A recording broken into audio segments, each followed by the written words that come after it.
Hello दोस्तों, आप देख रहे हैं रियांस क्लासेज में मैं रुस्तम राज आप सभी का हार्दिक स्वागत करता हूं। मैं आज आपके लिए 16 अप्रैल 2024 का करंट अफेयर्स लाया हूं, जो आपके आने वाले सभी प्रतियोगी परीक्षाओं के लिए लाभदायक होगा। देखते हैं पहला क्वेश्चन। हाल ही में न्यूज़ वीक कवर पर आने वाले दूसरे भारतीय प्रधानमंत्री कौन बने हैं? यहाँ आपका ऑप्शन दिया हुआ है अटल बिहारी वाजपेयी, राजीव गांधी, डॉक्टर मनमोहन सिंह या नरेंद्र मोदी। ठीक है ना। तो यहाँ देखते हैं ये जो न्यूज़ वीक कवर है यह कहाँ का है, तो ये न्यूयॉर्क का है। ठीक है ना, ये न्यूयॉर्क का ये बनाया न्यूयॉर्क अमेरिका में आता है। ठीक है ना। इसको बिग एप्पल भी कहते हैं। न्यूयॉर्क को गगनचुंबी इमारतों का शहर भी कहा जाता है। ठीक है ना। और न्यूयॉर्क हडसन नदी के किनारे स्थित है। ठीक है ना, यह हडसन नदी के किनारे स्थित है। यहाँ पे जो है इसके कवर पेज पे आने वाले यह दूसरे प्रधानमंत्री हैं। दूसरे प्रधानमंत्री कौन है, तो ये है नरेंद्र मोदी है। ठीक है ना, नरेंद्र मोदी। और पहले कौन थे, तो ये इंदिरा गांधी थी। ये इंदिरा गांधी थी। ठीक है ना। इनको कब ये सम्मान मिला था, तो ये 1966 में मिला था। ठीक है ना। ये जो इनको नरेंद्र मोदी को कवर पेज के लिए इंटरव्यू जो लिया गया था उसमें धारा 370 के बारे में जिक्र किया गया था। और G20 का जो भारत में होस्टिंग हुआ था भारत मंडपम में, उसके बारे में भी इसका जिक्र किया गया है। और फार्मूला 1 रेस जो है इसके बारे में भी, और मोटो जीपी रेस के बारे में भी जिक्र किया गया। ठीक है ना। अब यहाँ देखते हैं कि ये जो न्यूयॉर्क इसी का हेडक्वार्टर भी है, तो ये है UNO का हेडक्वार्टर कहाँ है, तो ये न्यूयॉर्क में। ठीक है ना, न्यूयॉर्क में ये UNO का हेडक्वार्टर है। ठीक है। UNO की स्थापना कब हुआ था, तो 24 अक्टूबर 1945 को इसकी स्थापना होता है। UNO में 193 देश हैं।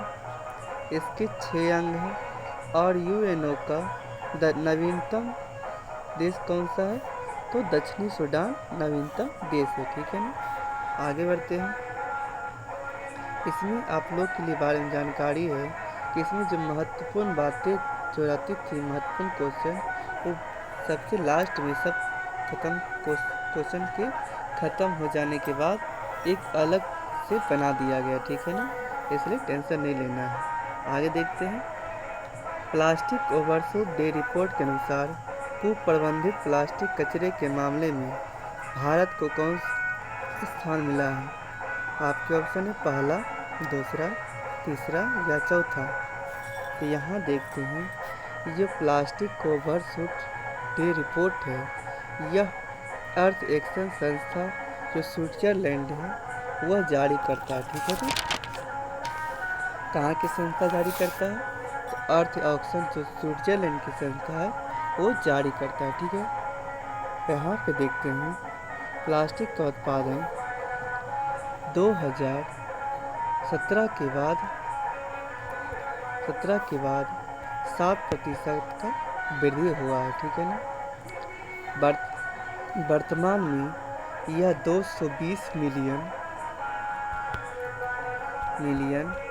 टन कचरा उत्पादन करता है। ठीक है ना। इसका जो 60% है, टोटल कचरा का 60% मात्र 12 देश मिलकर यह उत्पन्न करता है। ठीक है ना। उसमें से फर्स्ट पे कौन आता है, तो फर्स्ट पे चाइना आता है। जहाँ की जनसंख्या ज़्यादा होगा वहाँ पे ज़्यादा पोल्यूशन होने का खतरा रहता है। ठीक है ना। तो फर्स्ट पे आया चीन और दूसरा पे आया अपना भारत। ठीक है ना। यहाँ पे देखते हैं कि इंडिया में प्रति व्यक्ति 8 kg प्लास्टिक कचरा उपयोग में लाता है। ठीक है ना। यहाँ जो देखते हैं यह प्लास्टिक ओवरशूट डे मतलब इसका मतलब होता है कि किसी निश्चित टाइम तक इतना, मतलब होता है कि जैसे 1 साल का टाइम दिया होता है, इतना साल में आप इतना यूज कर सकते, कचरा उत्पन्न कर सकते हैं। लेकिन यहाँ उस डेट के पहले ही ये डेट आ जाता है, ठीक है ना। जैसे 23 अप्रैल को मेरा हम लोग का भारत का आ गया, अगर ये अगस्त आता या नवंबर आता तो अच्छा रहता, लेकिन नज़दीक आ गया तो ये हम लोग के लिए बहुत बुरा है, ठीक है ना। आगे देखते हैं। हाल ही में कंप्यूटिंग के नोबेल एम ट्यूरिंग पुरस्कार से किसे सम्मानित किया गया है? आपके ऑप्शन है टी एम कृष्णा, मिशेल टेलाग्रेन, ए बी विगडरसर या रिकेन यामामोटा। तो यहाँ देखते हैं, ये जो एम ट्यूरिंग पुरस्कार है, यह कंप्यूटर का नोबेल पुरस्कार इसको कहा जाता है, ठीक है ना। इसकी शुरुआत 1966 में किया गया था। मिला किसको है? तो यह ए बी विगडरसन को मिला है, ठीक है ना। इनको एबल पुरस्कार भी मिल चुका है। एबल पुरस्कार यह मैथ का पुरस्कार होता है, ठीक है ना। अगर बात करें कि इस पुरस्कार की इनामी राशि कितनी, इस पुरस्कार की राशि कितना है? 1 मिलियन डॉलर इसका इनामी राशि होता है, ठीक है ना। ये देता कौन है? तो ये गूगल देता है, ठीक है ना। ये गूगल देता है, ठीक है। और देखते हैं कि ये जो मिशेल टेलाग्रेन है, इनको भी कोई पुरस्कार मिला है? तो इनको भी एबल पुरस्कार भी इनको मिला है, ठीक है ना। इनको एबल पुरस्कार मिला है, ठीक है ना। एबल पुरस्कार मिला है। और अगर बात करें रिकेन यामामोटा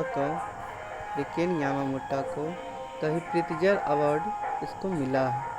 यह वास्तुकला के द्वारा वास्तुकला का नोबेल पुरस्कार इसे माना जाता है, ठीक है ना। अगर आप लोग से पूछें कि रेमन मैग्सेस अवार्ड किसे मिला है, तो डॉक्टर रवि कन्नड़ जी को यह अवार्ड मिल चुका है, ठीक है ना। आगे देखते हैं, भारत के सुपर कंप्यूटर के जनक कौन है? भारत के सुपर कंप्यूटर के जनक कौन है? तो ये है विजय भट्टकर, ये भारत के सुपर कंप्यूटर के जनक हैं। अगर आप लोग से पूछें कि भारत का फर्स्ट सुपर कंप्यूटर कौन है, तो यह है परम 8000, यह भारत का पहला सुपर कंप्यूटर है। आगे देखते हैं, हाल ही में विश्व कला दिवस 2024 कब मनाया गया? आपके ऑप्शन 13 अप्रैल, 14 अप्रैल, 15 अप्रैल या 16 अप्रैल, ठीक है ना। तो यहाँ आपका आंसर होता है 15 अप्रैल, ठीक है ना। यहाँ देखते हैं 15 अप्रैल को क्यों दिया जाता है, तो ये है लियोनार्डो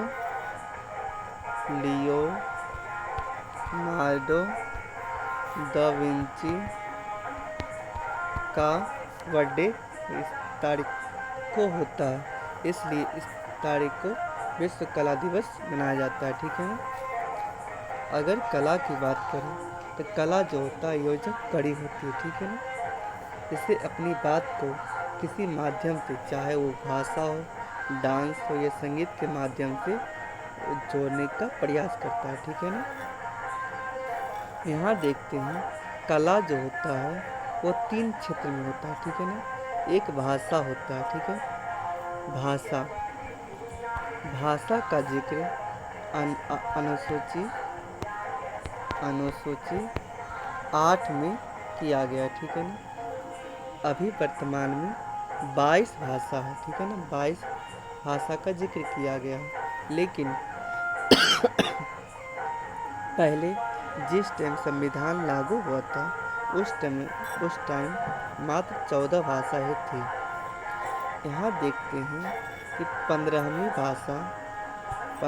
भाषा कब जोड़ा गया था कि संविधान संशोधन के तहत, तो यह 21वीं संविधान संशोधन के तहत जोड़ा गया था, ठीक है ना। अगर बात करें कि 16वीं, 17वीं तथा 18वीं कौन सी संविधान संशोधन में किया गया था, तो ये 71वीं संविधान संशोधन में ये सब कुछ जोड़ा गया था, ठीक है ना। और अगर बात करें 19, 20, 21 और 22 कौन संविधान संशोधन के तहत जोड़ा गया था, तो ये 92 संविधान संशोधन के तहत जोड़ा गया था, ठीक है ना। तो ये तो हो गया भाषा की बात।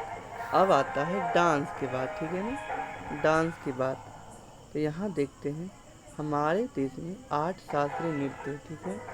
यहाँ पे पहला भरतनाट्यम तमिलनाडु, भरतनाट्यम का दूसरा नाम है सादी अट्टम, ठीक है ना। सादी अट्टम भरतनाट्यम का दूसरा देश है, ठीक है। कुचिपुड़ी कहाँ का है, तो आंध्र प्रदेश का। कथक कहाँ का है, तो उत्तरी भारत का। कथकली कहाँ का है, तो ये मोहिनी अट्टम। मणिपुरी कहाँ का, उड़ीसा का। सतरिया ये 8 हुआ, ठीक है ना। अब यहाँ पे आता है संगीत का, ठीक है ना। पंडित रविशंकर कौन सा वाद्य यंत्र बजाते हैं, तो ये है सितार बजाते हैं, ठीक है ना। भजन सुपारी कौन सा वाद्य यंत्र बजाते हैं, तो संतूर। हरि प्रसाद चौरसिया बांसुरी। पन्नालाल घोष ये भी बांसुरी बजाते हैं। जाकिर हुसैन तबला और किशन महाराज ये भी तबला वादक हैं, ठीक है ना। आगे बढ़ते हैं। हाल ही में चर्चा में रहे स्मरण नायक का संबंध किससे है, आपके ऑप्शन है एस रमन, सैम पित्रोदा, गोटबायो राजपक्षे, सलमान रुश्दी, ठीक है। तो यहाँ पे देखते हैं सलमान रुश्दी का जो जिक्र है ये नाइफ का इसमें जिक्र किया गया, ठीक है ना। ये उनके अपनी आत्मकथा जो होता है उन पर आधारित है। इससे उनके ऊपर चाकू से हमला हुआ था, उसी को ध्यान में रखकर इस बुक में अपना जीवन के प्रति जो हमला हुआ था उसको इस किताब में उतार दिए, ठीक है ना। और सलमान रुश्दी का दूसरा बुक है विक्ट्री सिटी और है मिडनाइट चिल्ड्रेन। इस बुक के लिए उन्हें बुकर पुरस्कार भी मिला है, ठीक है ना। आगे देखते हैं बुकर पुरस्कार, यहाँ पे आया है बुकर पुरस्कार, ठीक है ना। बुकर पुरस्कार पाने वाले पहले भारतीय कौन है, तो ये BS नायपाल जो पहले भारतीय बुकर पुरस्कार पाने वाले हैं, ठीक है ना। किस बुक के लिए मिला है, तो इन ए फ्री स्टेट इस पुस्तक के लिए उनको मिला था, ठीक है ना। अगर बात करें कि बुकर पुरस्कार पाने वाली पहली भारतीय महिला कौन है, तो ये है अरुंधति राय, ठीक है। इनका बुक था the God of a small thing, इनके लिए इनको मिला है, ठीक है ना। अगर बात करें नवीनतम किसे मिला है, तो पॉल लिंच को बुकर पुरस्कार मिला है। यह आयरलैंड के रहने वाले हैं, ठीक है ना। और इनका जो है मोहम्मद प्रोफेट के लिए इनको मिला, मोहम्मद सॉन्ग जो था उनके लिए इनको मिला है, ठीक है। आगे बढ़ते हैं। हाल ही में राष्ट्रीय न्यायिक अकादमी के निर्देशक के पद पर किसे नियुक्त किया गया है, आपके ऑप्शन है अनुराग कुमार, तरुण बजाज, अनिरुद्ध बोस या जगजीत पवाड़िया। तो यहाँ पे देखते हैं NIA, ठीक है ना, NIA, ठीक है, राष्ट्रीय न्यायिक अकादमी। इसकी स्थापना 1993 में किया गया था, ठीक है ना। ये भोपाल में इसकी स्थापना किया गया था। इसका होता है सोसाइटी पंजीकरण एक्ट। इसकी स्थापना किस एक्ट के तहत किया गया था, तो सोसाइटी पंजीकरण एक्ट के तहत 1860 के तहत इसकी स्थापना किया गया था, ठीक है ना। अभी अगर बात करें इनके निर्देशक कौन बने हैं, तो अनिरुद्ध बोस अभी इनके निर्देशक बने हैं। नियुक्त किसने करवाया है, तो डी वाई चंद्रचूड़ ने इसको नियुक्त किए हैं, ठीक है ना। यहाँ अगर बात करें और सारा ऑप्शन भी है कि सीबीआई के संयुक्त निदेशक कौन है। सीबीआई के संयुक्त निदेशक कौन है, तो अनुराग कुमार है। यूएसए और इंडिया के बीच में जो है टैक्स फार्मूला के अध्यक्ष कौन है, तो तरुण बजाज है। और हमारे जो जगजीत पवाड़िया हैं यह इंटरनेशनल नारकोटिक्स कंट्रोल कमांड के निर्देशक कौन है, तो जगजीत पवाड़िया हैं, ठीक है ना। आगे बढ़ते हैं। हाल ही में लोंगटे यूलू तो त्यौहार कहाँ मनाया गया। आपके ऑप्शन है सिक्किम, अरुणाचल प्रदेश, त्रिपुरा, नागालैंड, ठीक है ना। तो ये जो त्यौहार है ये कहाँ मनाया जाता है, तो ये अरुणाचल प्रदेश में मनाया जाता है। कौन सी जनजाति मनाती है, तो यह नीसी जनजाति मनाती है, ठीक है ना। ये नए मौसम की आगमन के लिए मनाया जाता है। ये संकेत देता है कि बीज बोने का मतलब टाइम आ गया है।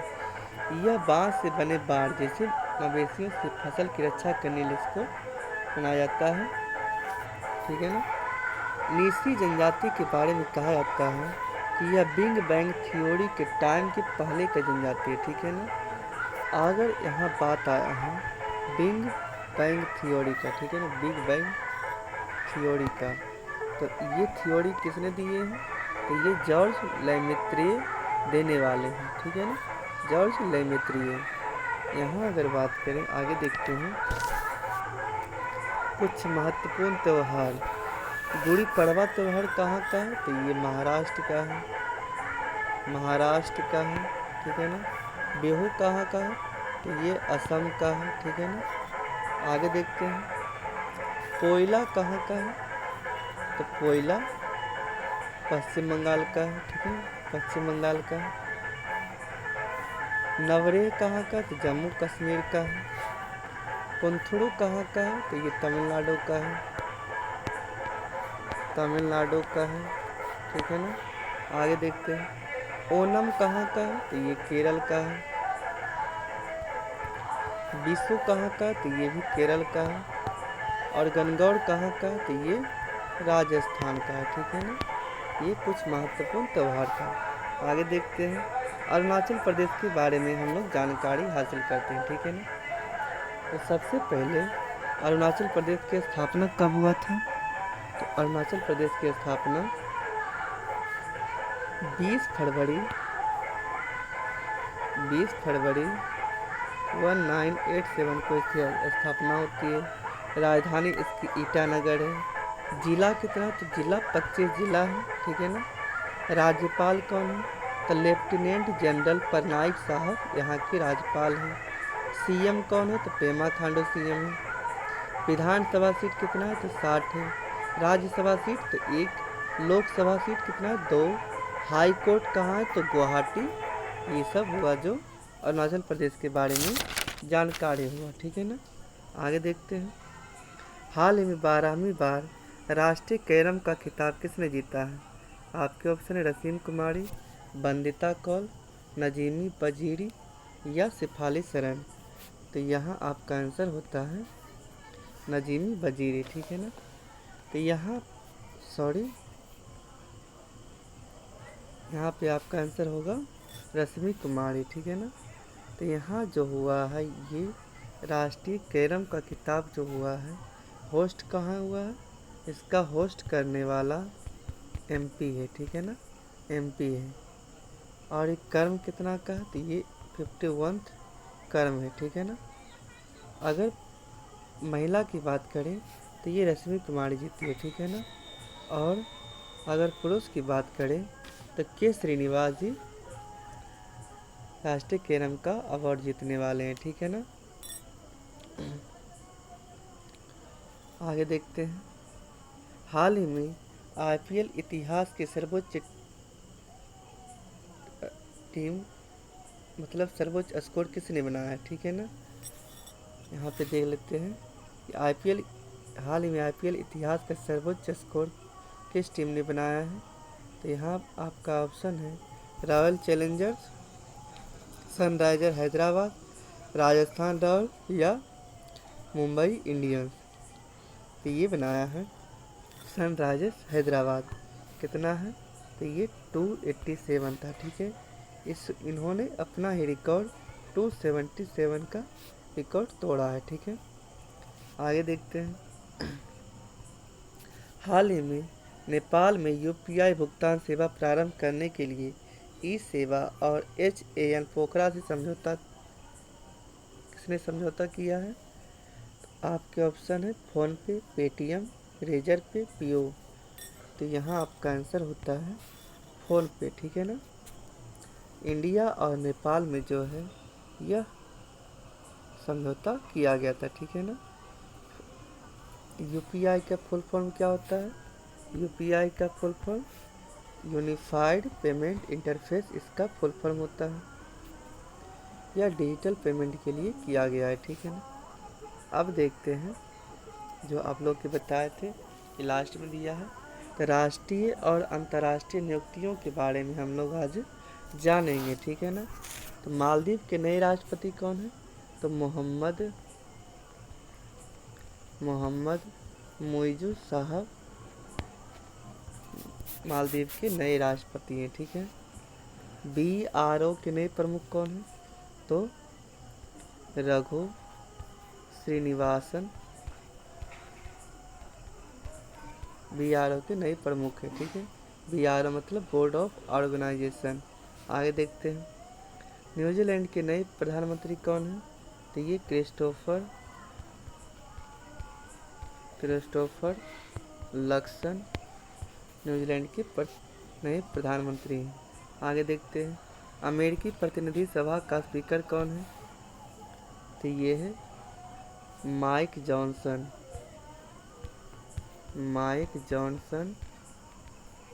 अमेरिकी प्रतिनिधि सभा का स्पीकर है। आगे देखते हैं भारत के मुख्य सूचना आयुक्त कौन है। तो ये हीरालाल सामरिया। ठीक है। ब्रिटेन के नए गृह मंत्री कौन है।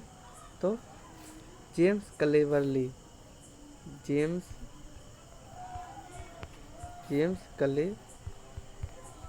साहब ब्रिटेन के नए गृह मंत्री हैं। आगे देखते हैं फिक्की के नए अध्यक्ष कौन हैं।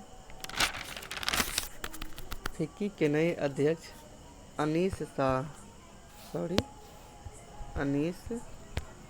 शाह है। ठीक है ना।